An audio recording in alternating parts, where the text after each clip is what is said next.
आज का टॉपिक है article 134 of the constitution of India. It is an supreme court jurisdiction, appellate jurisdiction against the order of the high court. तो इसको हम clause 1 पहले करेंगे, जिसमें हम देखेंगे clause A and B and clause C. तो ए बी में तो इन्होंने दे रखा है। अब ए बी में जो अपील जाएगी वो without the issuing of the certificate of the high court under article 134 ए जाएगी, और क्लॉज सी में with the certificate of the high court जाएगी। तो यहाँ पे क्या है, अब सपोज सुप्रीम कोर्ट ने कोई ऑर्डर दे दिया इक्विटल का, उसके अगेंस्ट सुप्रीम कोर्ट ने ऑर्डर दिया इक्विटल को रिवर्स करने का, और वहाँ पे उन्होंने सेंटेंस टू डेथ पनिशमेंट दे दी। तो इसके अगेंस्ट अपील जाएगी सुप्रीम कोर्ट में अंडर आर्टिकल 134 में। और क्लॉज बी में अब सपोज़ कोई मैटर चल रहा है डिस्ट्रिक्ट कोर्ट में, तो हाई कोर्ट ने वहाँ से विड्रॉ करके वहाँ से उसको पनिशमेंट दे दी, सेंटेंस दे दिया, और डेथ का सेंटेंस दे दिया। उस केस में भी अपील जाएगी सुप्रीम कोर्ट में अंडर आर्टिकल 134। अब मेन इशू है 134 क्लॉज सी का। इसमें पहले तो with the certificate of the high court जाएगी अपील।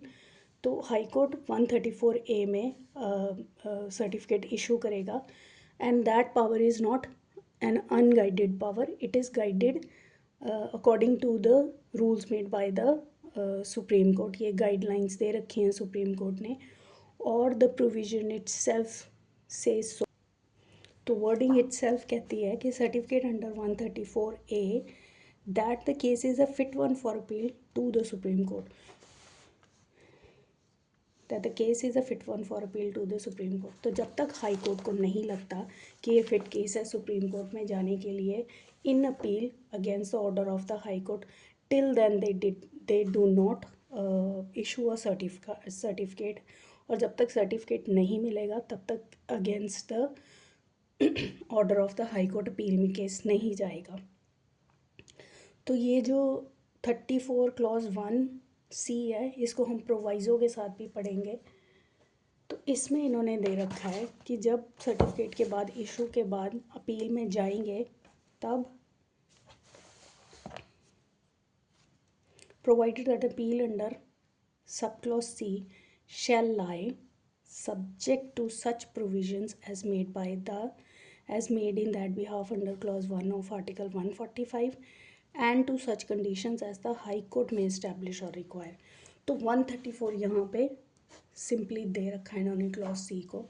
यहाँ पे सिंपली ये है कि 134 1 क्लॉज सी में even after getting the certificate under article 134 a by the high court, still it is not admitted in the supreme court till the supreme court rules made under article 145 clause 1 is not satisfied।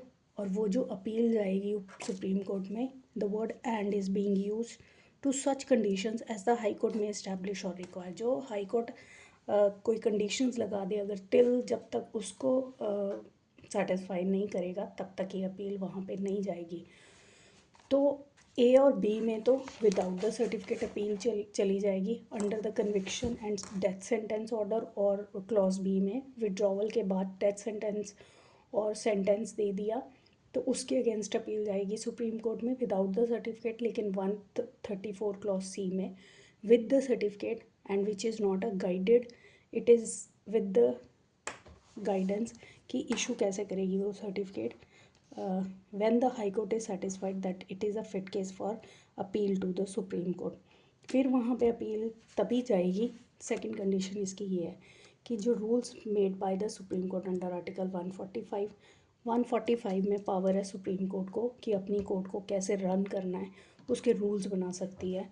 ये वाले rules को जब तक satisfy नहीं करता party, and to such conditions as the high court में establish or require. तो अगर अपील के टाइम हाई कोर्ट कोई कंडीशन लगाता है तो जब तक वो उसको फॉलो नहीं करते तब तक अपील एडमिट नहीं होगी। अब 134 क्लॉज 1 में इन्होंने अगेंस्ट द कन्विक्शन और डेथ सेंटेंस तो अपील दे दी। What if the order relates to the acquittal. तो ये केस है रमाकांत राय वर्सेस मदन राय। तो वहाँ पे पावर अराइज हो जाएगी आर्टिकल 136 की। अब इस केस के फैक्ट क्या थे कि एक बंदे को एक्यूज को इक्विटल हो गया, स्टेट अगेंस्ट नहीं गया इसके अपील में। तो यहाँ पे जो अग्रीव्ड पार्टी थी उसने अपील कर दी under article 136। Article 136 relates to the special leave petition. अब इस केस में ये डिसाइड हुआ कि कोई एक्ट है, अगर वो रिलीफ प्रोवाइड नहीं कर रहा, suppose section 419 of the criminal procedure code में state against acquittal order appeal में जाएगी। अब सपोज स्टेट अपील नहीं करती तो यहाँ पे 136 में अग्रीव्ड पार्टी खुद भी अपील में जा सकती है।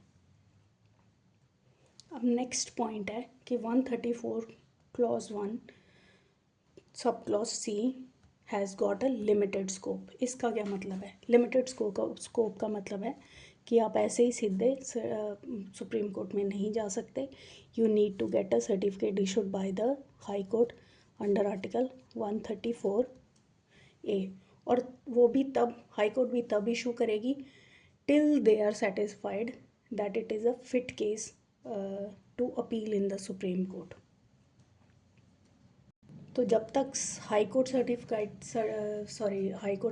नहीं होएगी तब तक वो इशू नहीं करेगी। तो जब तक इशू नहीं होएगा सर्टिफिकेट, पार्टी कोर्ट में नहीं जा सकती अपील में अगेंस्ट दिस ऑर्डर। अब नेक्स्ट है कि क्या रिव्यू कर सकती है कंकरेंट फाइंडिंग को कोर्ट। तो जनरल रूल है कि supreme court concurrent finding of the lower court whether it is high court or district court उसको नहीं छेड़ेगी। लेकिन in exceptional cases where grave injustice has been done, great irregularity, illegality or some lapse on the part of the court on marshalling evidence which justifies in reviewing it in the larger interest of justice, वहाँ पे supreme court concurrent finding को check out कर सकती है। एक case है Uma Narayan versus K Carson 1971 का। Concurrent finding when not tainted with any infirmity are binding on the court. अगर सुप्रीम कोर्ट को लगेगा कि कोई टेंटेड नहीं है मैटर, या इरेगुलरिटी, इलीगैलिटी या नेचुरल जस्टिस प्रॉपरली फॉलो हुआ है, the party got the sufficient opportunity to keep his point, then supreme court concurrent finding को इंटरफेयर नहीं करेगी। अब 134 क्लॉज 2 में है, इसको हम 140 में 140 के साथ थोड़ा सा रिलेट करेंगे। इसमें यहाँ पे 134 क्लॉज 2 में दे रखा है कि पार्लियामेंट फर्दर पावर एक्सटेंड कर सकती है supreme court to entertain and appeal against the judgment, final order, sentence in criminal proceeding of the high court in territory of India। तो पार्लियामेंट ने एक लॉ भी बनाया था, that is supreme court enlargement of criminal appellate jurisdiction act 1970।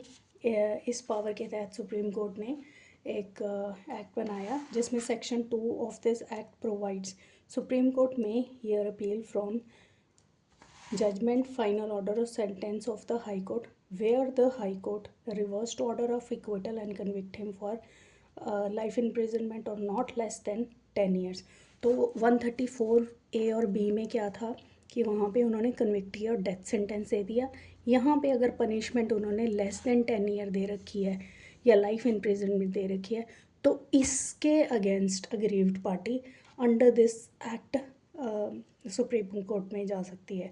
तो ये further power है कि इन्होंने वाइडर स्कोप कर दिया कि कौन से मैटर में अपील सुप्रीम कोर्ट में जा सकती है। वो एक लिमिटेड मैटर था against the death sentence.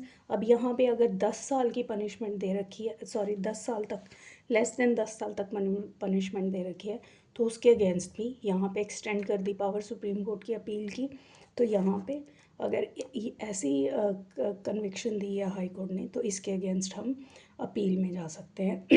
Clause B में भी वही मैटर है कि विड्रॉ किया लोअर कोर्ट से और रिवर्स कर दी क्विटल को और कन्विक्ट कर दिया हिम फॉर लाइफ इम्प्रिजनमेंट और नॉट लेस देन 10 ईयर्स। अगर ऐसा मैटर होएगा तो इस एक्ट के अंदर जाएगा मैटर। अगर डेथ सेंटेंस है तो जाएगा 134 के अकॉर्डिंगली।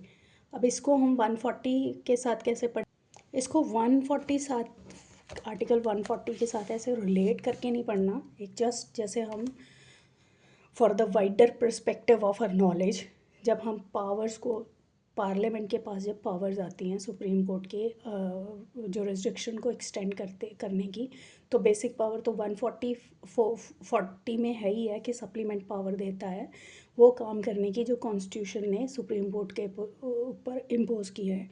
लेकिन 134 में भी एक पॉइंट है कि पार्लियामेंट पावर दे सकती है फर्दर पावर दे सकती है अंडर आर्टिकल 134 क्लॉज 2। तो इसको हम ऐसे करके पढ़ेंगे, इसका कोई रिलेशन नहीं है, जस्ट इट्स एक्स्ट्रा नॉलेज कि पार्लियामेंट कब सुप्रीम कोर्ट के जुरिस्डिक्शन को एक्सटेंड कर सकता है। 140 तो है ही है लेकिन इन मैटर्स में भी करेगा। अब 134 में एक पॉइंट ये है, इसको डिफरेंस हम वैसे करेंगे कि सिविल मैटर्स में तो वहाँ पे डिक्री वर्ड यूज़ हुआ था, यहाँ पे आएगा जजमेंट, फाइनल ऑर्डर और सेंटेंस। तो ये itself says it is a criminal matter. तो ये था 134। अब 135 सिंपली ये है, इसमें कुछ खास नहीं है। 135 में इन्होंने बोला है कि पहले क्या था, एक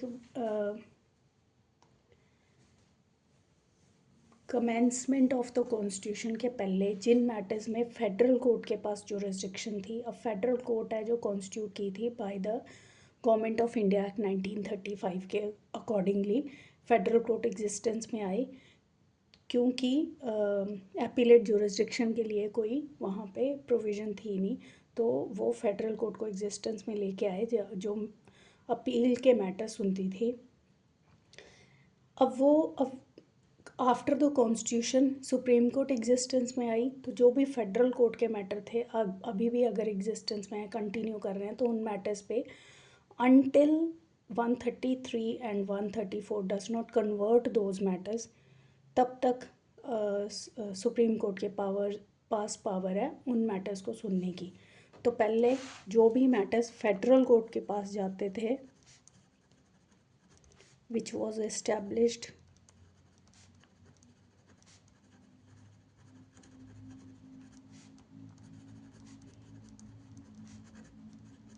एपीलेट जुरिस्डिक्शन,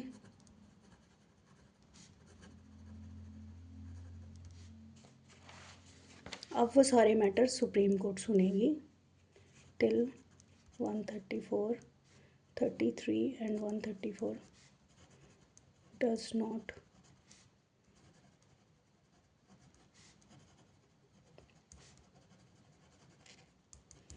तो वो वाले मैटर जो फेडरल कोर्ट सुनती थी अब सुप्रीम कोर्ट सुनती है। बस ये है 135।